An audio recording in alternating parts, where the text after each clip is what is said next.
আসসালামু আলাইকুম প্রিয় বন্ধুরা, আজ দেখাবো বিরিয়ানি ঝালমুড়ির যে সিক্রেট মশলাটা রয়েছে সেই মশলাটা কিভাবে তৈরি করলে আপনার মুড়ি 5 থেকে 6 মাস ভালো থাকবে এবং মুড়মুড়ে থাকবে।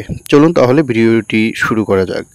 ভিডিও শুরু করার আগে এখন পর্যন্ত আপনারা যারা আমাদের ইউটিউব চ্যানেলটি সাবস্ক্রাইব করেননি, সাবস্ক্রাইব করার জন্য অনুরোধ করা হলো। এই মশলাটি বানানোর জন্য শুরুতে আপনার লাগবে পেঁয়াজ, রসুন এবং আদা। এই তিনটি উপকরণ আপনি সুন্দরভাবে বেটে নেবেন। বেটে নেওয়ার পরে যখন এগুলো আধা থেতলো হয়ে যাবে, অর্থাৎ যখন দেখবেন যে সবগুলোর ভিতর থেকে রস বের হয়ে গিয়েছে, তখন আপনি একটি পাত্রে নেবেন। এভাবে আপনি প্রতিটি উপকরণ, যে তিনটি উপকরণের কথা বললাম, আদা, রসুন, পেঁয়াজ, ভালো করে শুনবেন, আদা, রসুন, পেঁয়াজ, এই তিনটা আপনারা সুন্দর করে বেটে নিয়ে এরপরে একটি পাত্রে নেবেন। আর নেওয়ার সময় দেখবেন যেন ভিতর থেকে রসগুলো বের হওয়ার মতো হয়, হাত দিয়ে চাপ দিয়ে দেখবেন।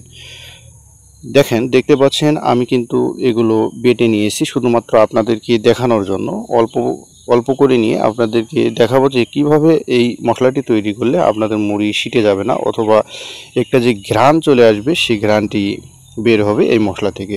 এরপরে আদা, রসুন, পেঁয়াজ বেটে নেওয়ার পরে আপনারা একটি কড়াইয়ে আঁচে বসিয়ে এগুলো সুন্দর করে ভেজে নেবেন, তেল ছাড়া ভেজে নেবেন, যাতে করে এর ভিতর যে পানি রয়েছে সেগুলো শোষণ করে নেয়, অর্থাৎ পানিগুলো যেন চলে যায়।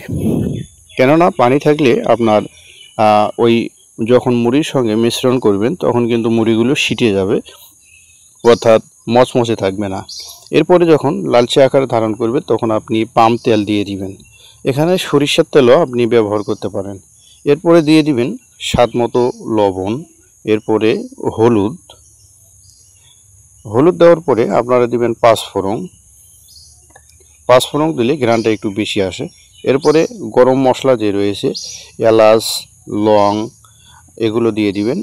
সাদা গোটা, কালো গোটা, এগুলো গুঁড়া করে নেবেন। আমি আগে থেকে গুঁড়া করে নিয়েছি, এগুলো কিন্তু আপনার এই মশলার স্বাদ বাড়াবে। এরপরে দিবেন জিরার গুঁড়া।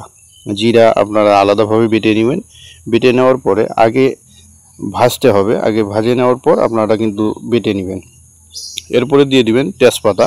এরপরে দেখতে পাচ্ছেন আমি একটা কাঁচা পাতা এখানে মিশ্রণ করতেছি। এটা আমি ভিডিওর শেষে অথবা আপনাদের যদি প্রয়োজন পড়ে কমেন্ট করবেন, আমি আপনাদেরকে জানিয়ে দিব।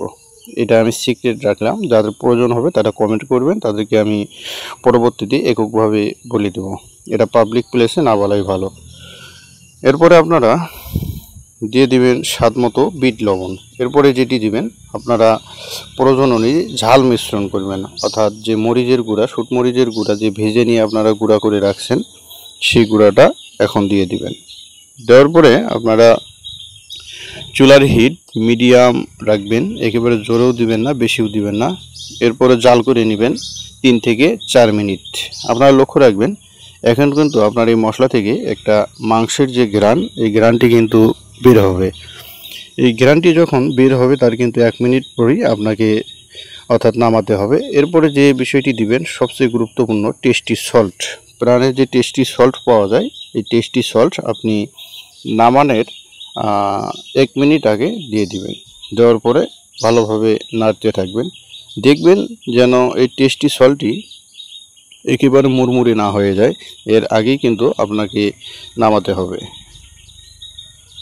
আর দেখবেন তৈলাক্ত ভাব যেন থাকে, অর্থাৎ তেল পরিমাণ মতো আপনাকে দিতে হবে। আর যখন আপনি অর্থাৎ নামাবেন তখন দেখবেন পেঁয়াজ, রসুন, আদা, এই তিনটি উপকরণ যেন একেবারে মুড়মুড়ে হয়ে যায়। হাত দিয়ে চাপ দিয়ে দেখবেন, অর্থাৎ মুড়মুড়ে যখন হবে তখন বুঝবেন যে আপনার মশলাটি সম্পূর্ণরূপে তৈরি হয়েছে। এভাবে আপনারা মিডিয়াম টু লো হিটে চুলায় জাল করতে থাকবেন এবং দেখবেন উপরে একটি সুন্দর মাংসের চর্বি যে রয়েছে, চর্বির মতো একটা আবরণ পড়বে।